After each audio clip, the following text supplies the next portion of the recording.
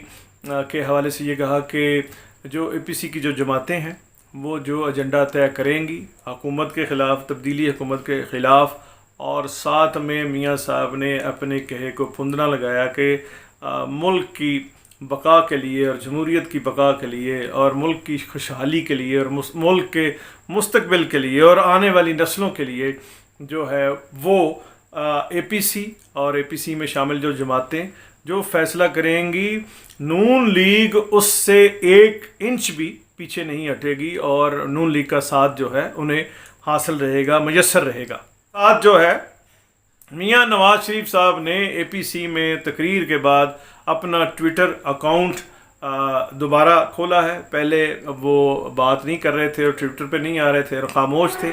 اب جب سے میاں صاحب نے کل سے جو ٹویٹر اکاؤنٹ کھولا ہے اس میں 1,32,000 ان کے فالوور ہو گئے ہیں، اور یہ ایک ریکارڈ ہے ٹویٹر کے حوالے سے اور سوشل میڈیا کے حوالے سے، اور ہر لمحہ اس میں میاں صاحب کے فالوورز میں سینکڑوں کا اضافہ ہو رہا ہے۔ یہ بڑی اچھا، جہاں میاں صاحب کے جانثار انہیں ویلکم کر رہے ہیں،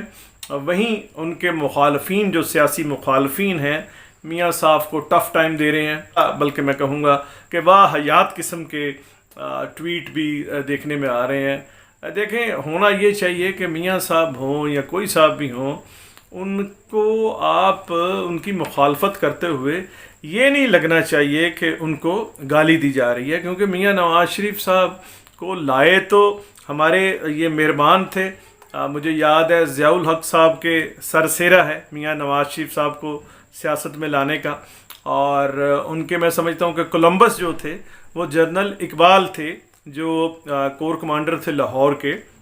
یہ میں آپ کو جنرل ضیاء الحق کے مارشاء اللہ کے دور کے زمانے کی بات بتا رہا ہوں، جب میاں صاحب کو انہوں نے، اور جنرل اقبال صاحب کی جب تبدیلی ہوئی وہ شاید پنڈی گئے تھے، تو وہاں جو general Ghulam Jilani corps commander Lahore آئے تھے، ان کو جنرل اقبال نے ملوایا تھا کہ اے میرا بھتیجا ہے اور بڑے خدمتگار لوگ نے، تو انہاں دا جنرل صاحب تسی بھی خیال رکھنا۔ پھر جنرل غلام جیلانی، اور اس کے بعد آگے جنرل حمید گل ہیں، پھر جنرل اسد درانی ہیں، اور آپ کو یاد ہی ہے، یہ میں کوئی اپنے پاس تو بات کر نہیں رہا، کہ جنرل حمید گل نے کہا کہ ہمارا جو فخر ہے، ہمارا پراؤڈ ہے نواز شریف۔ تو نواز شریف صاحب دیکھیے، نواز شریف صاحب کسی پیراشوٹ سے تو آئے نہیں ہیں، مریخ کے تو رہنے والے ہیں نہیں، یہ یہیں لاہور میں رہ رہے ہیں، جدی پشتی امرتسر سے آئے اور جاتی عمرہ سے، اور یہاں لاہور آباد ہوئے، اور پھر ان کو سیاست میں لانچ کیا گیا۔ اب میاں صاحب دیکھیے، میاں صاحب 3 مرتبہ کے وزیر اعظم ہیں، لوگوں نے انہیں ووٹ دیا۔ پہلی دفعہ ٹھیک ہے جنرل غلام جیلانی نے اور جنرل ضیاء الحق نے لانچ کر دیا، اس کے بعد تو پھر انہوں نے ووٹ خود بھی لیے ہیں۔ لوگ یہ تصویریں شیئر کر رہے ہیں سوشل میڈیا میں کہ جی ضیاء الحق کے ساتھ جو ہے یہ دیکھیے نواز شریف جو ہیں ساتھ ہیں، ہمراہ ہیں، اور ان کے سنگ ہیں۔ تو بھائی یہ نواز شریف صاحب سے زیادہ تانا جو ہے میں یہ سمجھتا ہوں اس رجیم کے لیے ہے، ضیاء الحق صاحب مرحوم کے لیے ہے، کہ جنہوں نے انہیں لانچ کیا۔ تو کیا وہ جنرل ضیاء الحق صاحب، جنرل حمید گل صاحب، جنرل غلام جیلانی صاحب، جنرل اسد درانی صاحب اور جنرل اقبال صاحب، ان سب مہربانوں نے میاں صاحب کا سی ٹی سکین نہیں کیا تھا؟ کیا وہ میاں صاحب کے اندر کے انسان کو یا اندر کے کرپٹ انسان کو نہیں پہچان سکے تھے؟ تو پھر یہ جتنا قصور میاں صاحب کا ہے تو اس رجیم کو بھی اس میں حصے دار بنانا چاہیے اور ماننا چاہیے.